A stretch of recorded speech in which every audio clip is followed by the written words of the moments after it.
é o Rei soberano. Ele é o Rei soberano. A Bíblia, o relato da criação, começa a declarar que Deus criou e ao criar ele estabeleceu leis. Soberania, okay, está ligado à autoridade de criar leis, de aplicar estas leis e de julgar quando a lei é quebrada. Por exemplo, vamos entender aqui. Quais são os poderes soberanos de um país? Estados Unidos ou Brasil? Quais são os poderes que detêm a soberania nacional? Nós temos legislativo. Qual que é a função do legislativo? Criar leis. Temos depois o executivo. Qual que é a função do executivo? Executar as leis. E temos o judiciário. Qual a função do judiciário? Velar para que as leis sejam cumpridas. Tudo está ligado à lei. A soberania está ligada à noção de lei. Quem cria, executa e julga, ele tem a soberania. O livro, a Bíblia, começa a declarar que Deus criou, e ao dizer ele diz, haja luz, e criou as leis da física. Hein? Depois ele cria as leis biológicas, leis botânicas, leis da zoologia. Quando nós lemos Gênesis 1 e 2, Deus está criando e estabelecendo as leis. Deus é soberano. Ele estabelece leis. Hein? Então, segundo, neste ponto do relacionamento com Deus, a Bíblia é clara. Se nós queremos ter um verdadeiro relacionamento com Deus, nós temos de crer em Deus como Criador. Mas só crer em Deus como Criador não basta. Nós temos de aceitar a Deus como soberano, Senhor, Rei. Ou seja, colocando isso bem simples, Deus não basta ser o meu Criador. Ele tem de ser Senhor da minha vida. Isto é soberania. Hein? E todo relacionamento com Deus começa a partir daí. Você aceita Deus como Criador e o aceita também como Senhor. E este é o ponto fundamental. É a partir daí que começa o relacionamento com Deus. Sem esses dois pontos, impossível relacionar-se com Ele. Então, este primeiro ponto que a aliança do Éden nos fala. Aceitar a Deus como Criador e aceitar a Deus como soberano Senhor. Mas Deus, então, Ele é o soberano, Ele é o rei. Um rei tem de ter súditos. Não é mesmo? Já pensou você ser rei sem súdito? Aí qualquer um é, né? Não é mesmo? Eu sou rei. Quem que você manda? Ah, ninguém. Eu decidi, eu sou rei. Qualquer um poderia decidir ser rei. É fácil ser rei assim. Mas rei implica ter súditos. Ter alguém sobre quem ele governa. E aí a Bíblia, capítulo 1, capítulo 2 de Gênesis, fala disto. Quem são os súditos de Deus? Nós vemos a criação dos animais, mas em especial nós temos o súdito de Deus, que é o ser humano. E nós abrimos a Bíblia em Gênesis 1, e nós temos ali declarado claramente, em Gênesis 1, verso 27, Deus diz, façamos o homem à nossa imagem, conforme a nossa semelhança. E tenha ele domínio sobre os animais da terra, sobre os animais domésticos, sobre toda a terra e sobre todos os répteis que rastejam pela terra. Criou, pois, Deus o homem à sua imagem. A imagem de Deus os criou. Homem e mulher os criou. Os súditos na Bíblia. Então, relacionamento, aliança. De um lado nós temos o Criador e Rei soberano, estabelecendo as suas leis. Do outro lado, em Gênesis 1 e 2, nós temos os súditos. E os súditos são o ser humano. Quando a gente fala de súdito, é uma coisa que o pessoal não bate muito bem. Ah, você é súdito. Puxa vida, ser súdito, ser submisso, ter alguém que reina sobre a gente. Essa é uma ideia que o ser humano nós não gostamos. Mas por que nós não gostamos?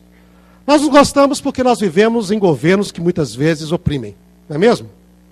O rei faz a vontade dele. Olha, eu faço o que quero. e aos súditos que têm de obedecer. Não é mesmo? Olha aí.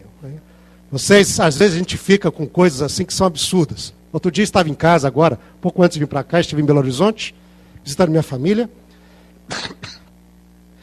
E vocês sabem lá, estava lá a discussão lá no Brasil sobre a questão do salário mínimo e o salário dos aposentados. O salário dos aposentados não seria o mesmo que o salário mínimo vigente. O salário do aposentado é um pouquinho menor que o salário comum, não é? E está aquele debate, não tem dinheiro, vai custar 8 bilhões de reais, etc. O Congresso votou, aprovou, e o presidente vai ter de riscar, não é? E você fica naquela luta sabendo de um salário de 360 reais. Aí $150. Não é? Aí eu vou lá e converso com meu tio fala assim, eu estava lá em casa, né? Conheci um rapaz, ele é filho de um procurador da República, e já está aposentado, o homem tem quase 90 anos, está aposentado há 30 anos, e a aposentadoria dele é de R$57 mil por mês. Quanto? R$57 mil por mês. Então, alguma coisa, um pouquinho, volta aí de $25 mil por mês de aposentadoria. Há mais de 30 anos. Integral. Cada vez que aumenta o salário dos procuradores, ele aumenta o dele também. Okay? Ele fala, ele não sabe o que mais fazer com dinheiro. Okay? Papai não sabe o que fazer com dinheiro, por isso deu casa para todo mundo, deu carro para todo mundo, e não sabe onde meter o dinheiro lá. Okay? Quando a gente vive numa situação como esta, ninguém gosta de ser súdito. Porque quem está na soberania, dita leis que não valem para os pobres mortais. Só para eles. Não é? Mas como nenhum procurador paga, quem recebe do governo não tem de pagar aposentadoria. Não tem aposentadoria. Não é? Quem paga é o pessoal que paga os impostos. Não é? Então você fica assim meio, né? Puxa vida, o indivíduo fica meio revoltado. Porque essa é a ideia que nós temos de soberania. Aqueles que exploram quem está sendo dominado, não é mesmo? Mas muita gente passa essa ideia para Deus. Ah, Deus soberano, Ele é um tirano, Ele manda, a gente tem de obedecer, não é? Mas, queridos, quando nós vamos a Gênesis, capítulo 1 e capítulo 2, qual é o tipo da soberania de Deus? Lá na Bíblia diz, o homem foi criado à imagem de Deus, a sua semelhança. Nós sabemos que isso implica, como Ellen White diz, isso implica tanto a semelhança física como moral. Tanto quanto o homem poderia ser a imagem de Deus, ele era a imagem de Deus. Na perfeição, na simetria, na beleza, na harmonia, na pureza, na inteligência. Não é? Mas esta palavra, quando nós vamos a Gênesis capítulo 5, não é? É interessante. Se vocês abrirem a Bíblia em capítulo 5...